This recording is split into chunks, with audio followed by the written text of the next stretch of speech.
Durant toutes mes années dans le ministère, je n'ai jamais rencontré une personne qui ne reconnaît pas qu'être pardonné et pardonné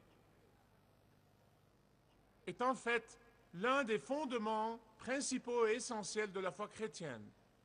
Je n'ai jamais rencontré personne qui m'a jamais dit « Le pardon, mais c'est quoi ?» Non, je n'ai jamais rencontré ce genre de personne. Mais j'ai rencontré plusieurs personnes qui m'ont dit « Je sais que Jésus a pardonné mes péchés suite à ma repentance, mais j'ai du mal à accepter cela. » Donc le problème n'est pas la compréhension intellectuelle de l'importance du pardon. Non, non, non, non.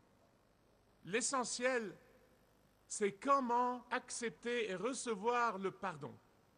Mais la Bible est claire concernant le fait que pardonner et être pardonné n'est possible que dans le contexte du pardon inconditionnel du Seigneur Jésus-Christ, accordé à tout pécheur repentant qui accepte que sa mort sur la croix est le paiement en rémission de ses péchés. Et aujourd'hui, nous verrons ensemble le troisième des 15 secrets pour une vie positive. Et c'est celui du pardon. Et tous ces secrets, ces 15 secrets que nous allons extraire de la Bible sont mentionnés dans la deuxième lettre aux Corinthiens. Alors veuillez ouvrir la deuxième lettre aux Corinthiens, chapitre 2, commençant avec le verset 5. Au début de ce passage, l'apôtre Paul nous donne 7 raisons pour le pardon. 7 raisons extrêmement importantes. Et puis, il poursuit avec l'illustration la plus passionnante, du moins pour moi, de la Bible entière, sur la façon de bien exercer le pardon. Je suis impatient d'y arriver. Commençons par la première raison. Le pardon nous rend capables de vaincre l'orgueil. C'est la première raison. Amis, écoutez-moi. L'une des raisons essentielles qui nous empêche de pardonner à quelqu'un est l'orgueil. Car l'orgueil nourrit notre apitoiement sur nous-mêmes. L'orgueil nous force à adopter toujours une autodéfense. L'orgueil nous pousse toujours à nous venger. L'orgueil nous invite toujours à rebondir. La vie positive requiert de renoncer à toutes les blessures passées, de renoncer aux offenses passées, de renoncer aux péchés passés, de renoncer aux conflits passés. C'est pour ça que l'apôtre Paul a dit dans le verset 5, « Je refuse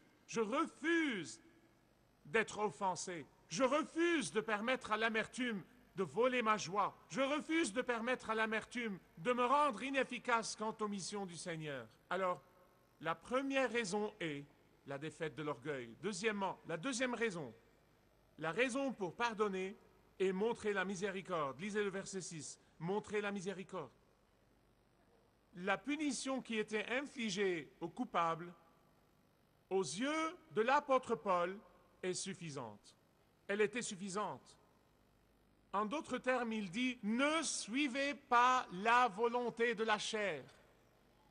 Montrez-vous miséricordieux. Dieu s'est montré miséricordieux envers vous. Alors soyez miséricordieux envers cette personne. La troisième raison pour pardonner à une personne repentante est le rétablissement de la joie. Lisez le verset 7. Le rétablissement de la joie. Paul dit aux Corinthiens que le refus de pardonner à une personne repentante est un péché qui volera votre joie. Le refus de pardonner à une personne repentante est un péché qui vous empêchera d'adorer Dieu librement. Jésus a dit que si vous allez au temple pour offrir votre sacrifice et vous vous rappelez que quelqu'un garde rancune envers vous, prenez le temps d'aller et régler le conflit, puis revenez et adorez Dieu efficacement. Le refus de pardonner à une personne repentante est un péché, car il pousse cette personne à s'embourber et s'empêtrer dans le péché, à continuer à se noyer dans le péché. Mais le but de Dieu derrière le pardon est joie pour tout le monde, celui qui pardonne et celui qui est pardonné. La quatrième raison. La quatrième raison, selon Paul, est de retrouver l'amour. Verset 8. Fondamentalement, ne pas pardonner, c'est manquer d'amour. C'est aussi simple. La personne qui n'aime pas ne pardonne pas, et la personne qui aime pardonne. Écoutez-moi attentivement. Sans un amour vrai et authentique, un foyer peut être désuni. Une amitié peut être brisée. Une relation de travail peut être insupportable. Une église peut être divisée. Paul a dit, je refuse de subir cette torture négative. La cinquième raison est que le pardon est un test d'obéissance. Voyez le verset 9. C'est un test d'obéissance. Puisque Dieu nous commande de pardonner à une personne repentante, alors refuser de pardonner à une personne repentante est un acte de désobéissance à Dieu. Écoutez attentivement, s'il vous plaît. Ça ne veut pas dire que Dieu détourne les yeux du péché. Pas du tout. Ça ne veut pas dire que Dieu accepte que le péché reste non confessé ou sans repentance. Non, non, non, non. Mais une fois le péché confessé, une fois la personne se repent, le pardon doit suivre. Autrement, vous vous placez au-dessus de Dieu. Consacrez du temps pour penser à ça. La sixième raison, maintenir l'unité. Regardez le verset 10. Je ne sais pas combien de fois j'ai souligné dans ma Bible, Ancien et Nouveau Testament, les passages sur les bénédictions incroyables qui, d'après Dieu, sont associés avec, se rapportent à et sont en relation avec l'unité. C'est dans la Bible. David a prié, « Ah, qu'il est bon, qu'il est agréable d'habiter en frères tous ensemble, car c'est là qu'est la bénédiction. » Et la Bible est riche en bénédictions. Elles sont mentionnées très clairement. La septième raison est de faire échouer les plans de Satan. C'est mentionné dans le verset 11, 2 Corinthiens 2, 11. Inutile de vous dire, ou plutôt inutile de vous rappeler, que le plan de Satan pour ceux qui aiment le Seigneur est très différent du plan que le Seigneur a pour ses enfants. Complètement différent. Il a un projet très différent pour l'individu chrétien, pour le foyer chrétien, pour l'Église chrétienne et pour toute communauté qui travaille au nom de Jésus-Christ. Dieu veut que ses enfants soient humbles, il veut qu'ils soient miséricordieux, il veut qu'ils soient joyeux, il veut qu'ils soient aimants, il veut qu'ils soient obéissants. Le plan de Satan est tout à fait le contraire. Il veut que les enfants de Dieu soient d'un mauvais tempérament tout le temps. Il veut qu'ils soient furibonds, il veut qu'ils soient impitoyables, il veut qu'ils soient désobéissants et rebelles. Et quand moi et vous, nous refusons de pardonner à une personne repentante, nous sommes littéralement dans les mains de Satan. C'est ce que l'apôtre Paul dit. Refuser de pardonner et détenir le pardon, c'est littéralement aider Satan. Nous l'aidons à faire quoi? Nous l'aidons à détruire l'individu chrétien. Nous l'aidons à détruire un foyer chrétien. Nous l'aidons à briser une relation. Nous l'aidons à ruiner une église. Écoutez-moi attentivement. Un esprit de non-pardon est entre les mains de Satan. Et c'est pour ça que l'apôtre Paul dit « Nous n'ignorons pas ses desseins. » Nous savons ce qu'il veut. Nous ne sommes pas idiots et nous allons le contrer. Le pardon bénit celui qui pardonne. Le pardon bénit celui qui reçoit le pardon. Le pardon bénit le foyer dans lequel le pardon est exercé. Le pardon bénit une église dans laquelle le pardon est exercé. Et Satan ne veut absolument pas que vous soyez bénis. Faites attention à ce que je dis. Faites attention.